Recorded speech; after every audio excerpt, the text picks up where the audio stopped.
Aujourd'hui, à Viens voir mon camp, une très belle expérience qu'on propose à vos jeunes au village québécois d'antan de Drummondville. Une belle nouveauté qui est basée sur l'ancien temps. Ouais, une nouvelle formule ici au village québécois d'antan, formule de camp de jour, mais aussi de colonie de vacances pour offrir des souvenirs incroyables à vos jeunes tout l'été.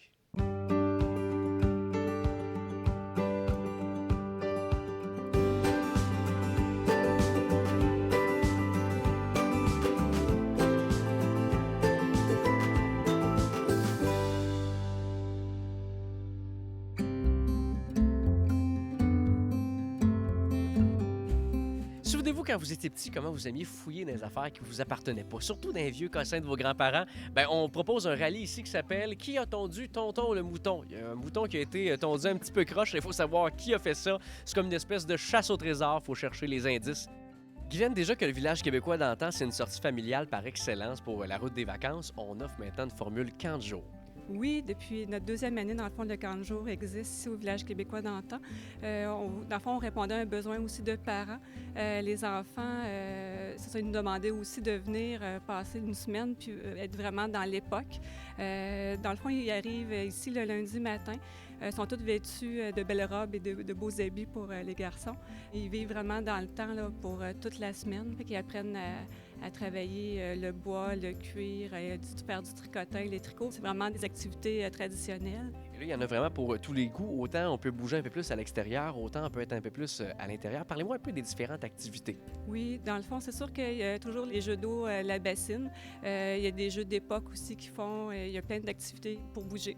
Oui. Il y a aussi un beau sentiment d'appartenance parce que les moniteurs vivent ici tout l'été. Oui, dans le fond, j'ai vraiment une équipe de moniteurs, monitrices qui sont ici à temps plein. Écoute, c'est comme une grosse famille, là. Ils sont toujours avec eux.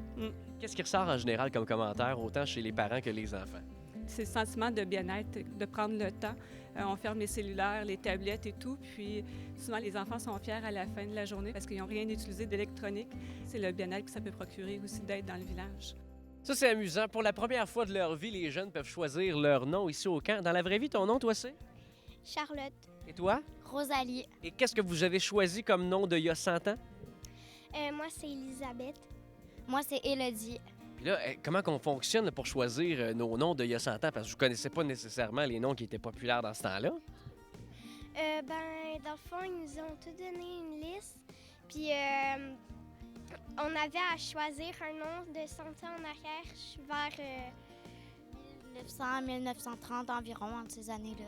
Philomène. Oui, c'est effectivement mon nom. Ça, c'est ton nom de camp, évidemment. Et tous les enfants sont amenés à choisir un nom d'époque. Oui, au début de la semaine, ils prennent un nom d'époque, donc ils perdent, c'est ça, un peu leur nom. Ils viennent des Ginette et des Rita. Qu'est-ce qui surprend le plus les enfants qui participent ici?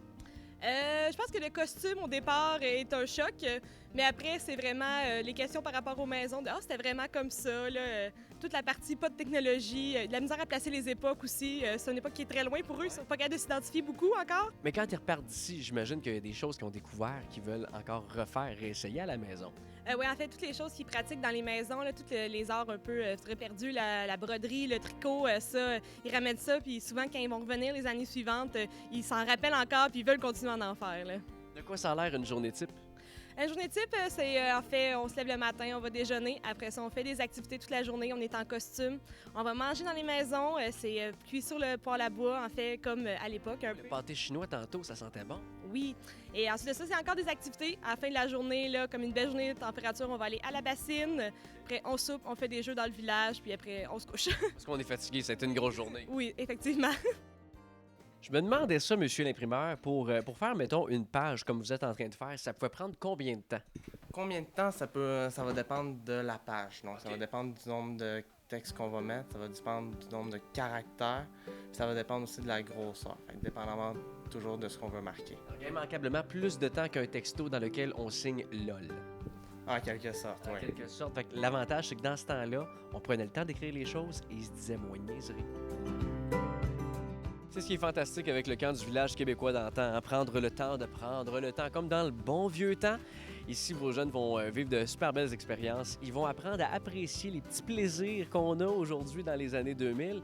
Et comme on dit dans les cours d'histoire, hein, pour comprendre notre présent, il faut en apprendre un peu plus sur notre passé. Et ça va évidemment nous aider à mieux orienter notre avenir.